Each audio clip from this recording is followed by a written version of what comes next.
What's going on, guys? It's Jimmy here with your $1,400 third stimulus check update, fourth stimulus check update, and a daily news report. We got lots of information for you guys. I got information directly from the Social Security Administration about the $1,400 checks that have not gone out to Social Security beneficiaries yet. Brand new information on that. New information on the next round of stimulus, the fourth stimulus round. Yep, as well as student loan forgiveness and some other news for you guys. We're going to jump right in. If you're new to the channel, make sure to subscribe down below so you don't miss out on updates on all the future rounds of stimulus and multiple different stimulus provisions that they're trying to pass in the near future, such as student loan forgiveness. Brand new information for you guys on that. $200 per month Social Security raise, the future stimulus checks, which Democrats are already pushing for in the next package, and more. All right, hit the like button for us if you can, and let's jump right in. Okay, first up, the Senate passed an extension of the PPP program, the Paycheck Protection Program, for small business owners. This is a stimulus program that has been in multiple rounds of past stimulus packages. They just passed an extension of this. As you can see here, the Senate on Thursday passed legislation extending a popular small business program created by Congress last year during the coronavirus downturn. Senators voted 92-7 to extend the deadline for applying for the Paycheck Protection Program, which provides loans that are forgivable to small businesses impacted by the coronavirus from March 31st to May 31st. 7 Republicans voted against the bill. Mike Crapo from Idaho, Ted Cruz from Texas, Josh Hawley from Missouri, which is very surprising to me, actually, Mike Lee from Utah, Rand Paul from Kentucky, Jim Risch from Idaho, and Richard Shelby from Alabama. The House passed the measure last week, meaning it now goes to President Biden's desk for signature. In addition to extending the window for applying for forgivable loans through this program, which can be forgiven if borrowers meet certain criteria, the bill also gives the Small Business Association until June 30th to process the applications. In short, if you have a small business, whether it's an LLC or not, if you have a side hustle, which the IRS pretty much considers a small business, even if you're not incorporated or anything like that, if you get 1099'd or you're a gig worker, a contract worker, if you drive for Uber, you drive for Lyft, you sell products on Amazon, you have any type of side business that you get 1099'd on, you're considered a small business to the eyes of the IRS. You could get a forgivable loan up to $150,000 for your business. It's based on your revenue for your business. You can't just go and automatically get $150,000, but you could get $10,000, $20,000 money that you can use for your business to pay the paychecks of your employees. And if it's just you, you count as an employee for your business. The easiest way to do this is to contact your local bank, whatever bank that you bank with, or any bank in your nearest local city, and ask them about applying for the Paycheck Protection Program for your side business or your small business. You just might get tens of thousands of dollars that has already been approved from multiple stimulus packages. If you do, you can thank me later by simply giving me a thumbs up. That's all I ask. President Biden, in his interview yesterday, was asked if he plans to run for a second term as president. President Biden is 78 years old. In comparison, President Trump is 74 years old, and President Trump will be nearly 78 when Biden goes to for re-election if Trump does become his Republican competitor. Trump will be 78 and Biden will be either 81 or 82. Either of them would make the oldest president passing Biden if he does it again, or if Trump was. Yeah, we got some pretty old candidates out there. But here is what President Biden said in regards to if he will run again for presidency. Then, on a related note, have you decided whether you are going to run for re-election in 2024? You haven't set up a re-election campaign yet, as your predecessor had by this time. My predecessor needed to. My predecessor. Oh, God, I miss him. Have you? No, an answer is yes. My plan is to run for re-election. That's my expectation. So yeah, the rumors were there that President Biden might not run again for a second presidency, and I really don't see any president ever doing that unless they literally couldn't or for whatever reason can't. But he will be running for a second presidency, at least at this point, unless something drastic changes. Also, President Biden has a lot of words on getting rid of the filibuster. This directly impacts future stimulus checks, stimulus packages, stimulus everything in the future. If the Democrats are able to get rid of the Senate filibuster, which is the rule that requires 60 votes to pass 99% of bills from the Senate. Remember, the Democrats passed the third stimulus check package bill through the special reconciliation process that they can only use a few times and up to 9 times in the next 2 years. But there's a lot of complications and restrictions. And for example, they couldn't include the minimum wage provision in there, and it's harder to do that. And well, Bernie Sanders says they're probably going to have to do that for the next stimulus package, the infrastructure package. But the Democrats are strongly considering, as the days go by, more and more every day, getting rid of the Senate filibuster. The filibuster is the rule that requires 60 votes in the Senate. It used to be 67 votes, and they passed a rule to get rid of that and lower it to 60. Now the Democrats are basically considering getting rid of that and lowering it down to 50-51, which is just a simple majority. They used to have what was called the talking filibuster, where you could only delay a bill or filibuster a bill as long as you were up there speaking in the Senate and only for as long as you could speak. So imagine Mitch McConnell up there, how long he could physically speak. I mean, come on, he couldn't be up there for more than 8 hours max, okay? Then you got to go home and go to sleep and eat, and then by that time, your filibuster's over. Well, along the lines, that filibuster was changed to a permanent filibuster if you didn't get 60 votes. Well, President Biden is considering getting rid of this, which is a complete reversal of what he said before when he was running for presidency and even up to a few weeks ago. I think he's now realizing that the Republicans are not voting for anything coming from the Democratic Party. So if he wants to continue to pass any bills, stimulus bills, tax reform bills, immigration bills, tax raises, anything like that, they probably need to get rid of the filibuster. If you're a fan of stimulus bills and stimulus packages, that's a good thing because they'll be able to pass future packages and stimulus checks and other stimulus provisions, student loan forgiveness, even though Chuck Schumer says you can do that through an executive order. If you're a fan of stimulus, getting rid of the filibuster makes stimulus easier to pass. Here's Biden on the filibuster.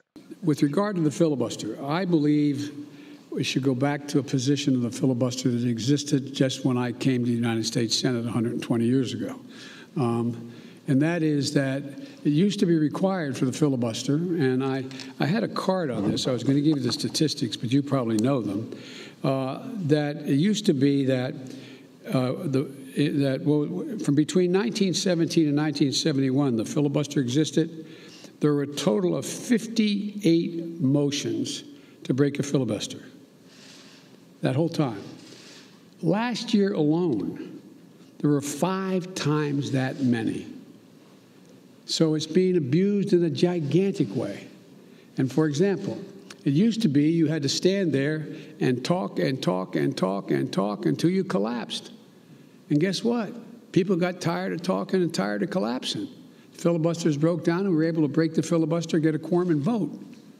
So I strongly support moving in that direction, in addition to having an open mind about dealing with certain things that are just elemental to the functioning of our democracy, like the right to vote, like the basic right to vote. We've amended the filibuster in the past. But here's the deal. As you observed, I'm a fairly practical guy. I want to get things done. I want to get them done consistent with what we promised the American people. And in order to do that, in a 50-50 Senate, we've got to get to the place where I get 50 votes so that the Vice President of the United States can break the tie, or I get 51 votes without her.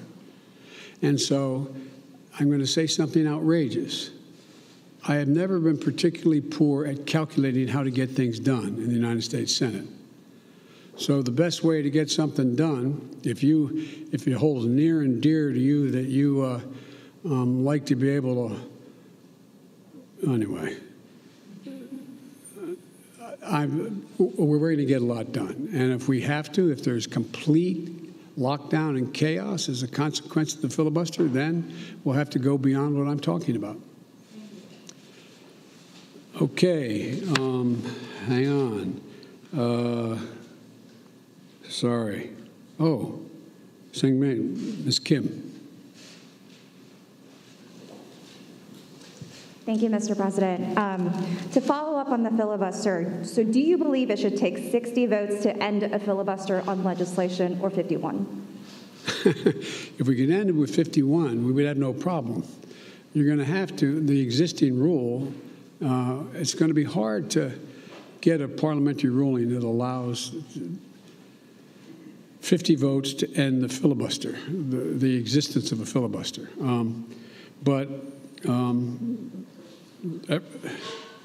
It's not my expertise in what the parliamentary rules and how to get there are, but our preoccupation with the filibuster is totally legitimate. But in the meantime, we got a lot we can do while we're talking about what we're going to do about the filibuster.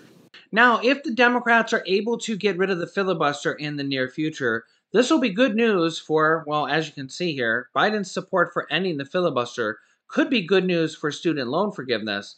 But not just student loan forgiveness, pretty much anything stimulus related. The $200 per month Social Security increase that President Biden wants, the 20% Social Security increase for widows and widowers, 5% for people that have been on Social Security for over 5 years, and the cost of living index increases. That's just the Social Security increases he wants. $15,000 home tax buyer credit, the next round of stimulus checks, and the monthly stimulus checks that dozens of Democrats are already pushing for to be included in the fourth stimulus check package. Simply, if the Democrats can get rid of the filibuster, they can pass all sorts of stimulus packages, stimulus checks, and stimulus provisions like this simply on their own. Without that, they have to go through the reconciliation process or not pass it at all because, well, history shows us that Republicans will not be voting for anything that comes from the Democratic Party right now. Remember, we didn't get a single Republican vote on the third stimulus check package that just passed from Republicans in either the House or the Senate. So it is what it is, right?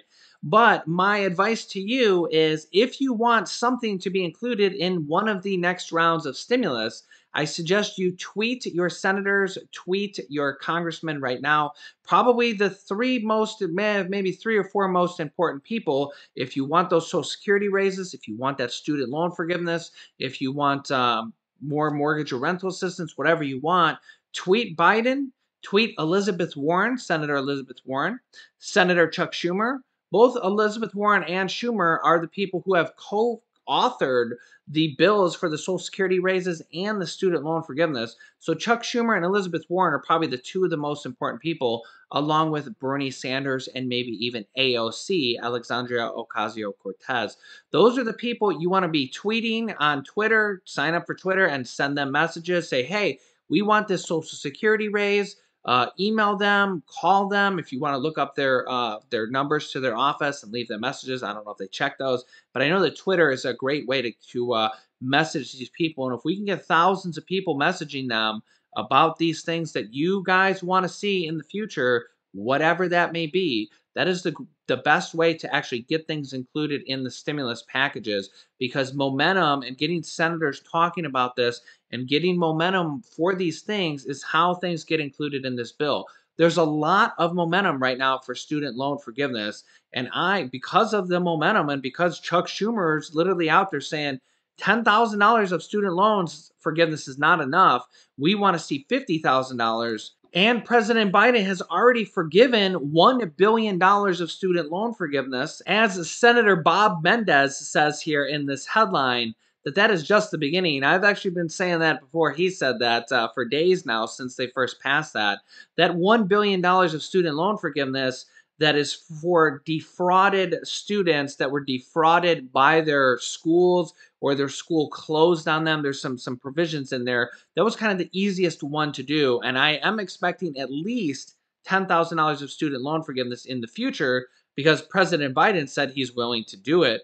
And Senator Chuck Schumer, the Senate Majority Leader, He says that President Biden can simply do this through a presidential executive order. And now that the third round of stimulus is passed and the dust is settling, well, they're still trying to send out some checks. But that is the next, all these things are the next thing on the horizon, the fourth round of stimulus. Next up, let me read you a letter directly from the Social Security Administration on the $1,400 stimulus checks.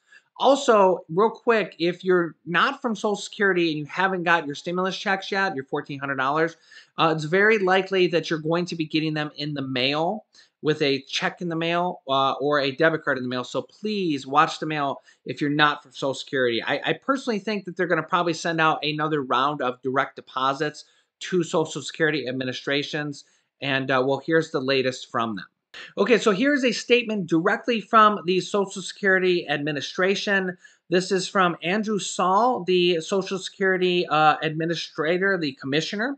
He says, I want to provide an important update about the Social Security Administration's processing of the economic impact payments, aka the stimulus checks, underneath the American Rescue Plan Act, aka the third stimulus check package. At each turn over the last 12 months, immediate delivery of EIPs, or stimulus checks, has been and remains a top priority for this agency. Social Security Administration's public service mission is squarely focused on many of those who are most economically vulnerable in our society, and we owe it to our beneficiaries to ensure they receive their stimulus checks right away. In fact, it was the substantial efforts of the SSA that successfully overcame the fact that the IRS did not have a mechanism to automatically identify Social Security SSI recipients, some of the most financially insecure people in America. It was SSA that pushed the prior administration and Congress to allow us to send to the IRS a file of those individuals who do not receive forms SSA 1099 so that the IRS could automatically issue EIPs to them. Basically, individuals who do not file tax returns. Since the time that discussions began regarding issuance of stimulus checks in the American Rescue Plan Act, weeks before passage, we have worked tirelessly with our counterparts at the IRS to provide to them the information they need to issue the payments to our beneficiaries. Despite the fact that Congress did not directly provide the SSA funding to support our work with these stimulus checks, we have provided countless hours of assistance to the IRS consistent with laws that establish how we may use the trust funds that every American counts on us to protect. The Social Security Administration has discussed with the Treasury and the IRS, both before passage and after the third stimulus check passed, that the Social Security Administration does not allow the agency to use our administration appropriation to conduct work on any non-mission provision or program. Accordingly, we were not authorized to substantively engage Treasury or IRS prior to the third stimulus checks package. Instead, upon passage, we were required to pursue a reimbursable agreement with the IRS because we received no direct appropriation through the third stimulus check package. From the outset of discussions, we kept congressional staff apprised of the hurdles this approach would create for Social Security Administration. And we have continued to update them on our progress with the IRS as we completed the required interagency agreements. Once we were free to move forward, we aggressively worked with the Treasury and the IRS to issue payments. As a result of our efforts, we successfully signed the reimbursable agreement and a memorandum of understanding less than 1 week after passage on March 17th. That process often takes weeks or months to complete, but we got the job done in a matter of days. A few days later, on Monday, March 22nd, Social Security Administration sent initial test files to the IRS. The IRS confirmed testing success on Wednesday, March 24th. Production files were delivered to the IRS before 9 a.m. on Thursday, March 25th, more than a week sooner than we were able to provide a similar file to the IRS during the first rounds of stimulus checks. While we were working through the agreements with the IRS that would fund our efforts to support issuance of these stimulus checks, we were also protecting the integrity of the stimulus check program by updating the files that the IRS will use to issue payments to our beneficiaries. Those updates to our files ensure that payments go to correct bank accounts and addresses, and that those who are deceased are removed from the files. In short, the Social Security employees have literally worked day and night with the IRS staff to ensure that electronic files of the Social Security and SSI recipients are complete, accurate, and ready to be used to issue payments. There is no one more committed to serving the public than the employees of this agency. And there should be no doubt whatsoever that they are striving each day to serve the vulnerable populations to whom they have committed their careers. I find any insinuation to the contrary to be unacceptable. I assure you that we will continue to do all we can to support implementation of the third stimulus check package. Signed, Andrew Saul, the Commissioner of the Social Security Administration. So there you have it, directly from the Social Security Administration. Honestly, it seems like they had a ton of work to do, and it seems, at least from their point of view, that they were working day and night to get this done. And simply, it just takes time to get all this data organized, and they have to get an agreement in place beforehand, and then they have to test it, sending it over to the IRS and make sure it's secure, that hackers can't get it, and different things like that. So honestly, if you take their word for it, it looks like they were working hard to do it. They have now gotten that over to the IRS, and now we are waiting on the IRS to give us some guidance on if they're going to send direct deposits today, if they're going to start sending out stimulus checks, or when they're going to do it.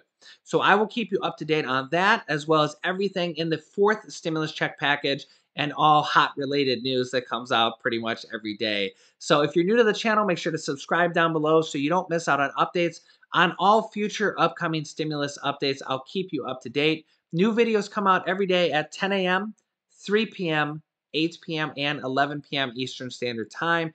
After subscribing, you can click the bell icon to all notifications to get notifications for the first 3 videos of the day. And share this video with your family and friends so that they know what is going on with their checks and future stimulus checks in the future. There's a share button down below as well. You can click this top video here to watch my newest stimulus check video next. And this video teaches you how to start your own business selling products on Amazon FBA. Amazon has a program where you can sell products on Amazon similar to how you can on eBay. And I teach people how to do that and replace their 9-to-5 income. Click on one of those videos next. Thanks, guys, and I will see you in the next video.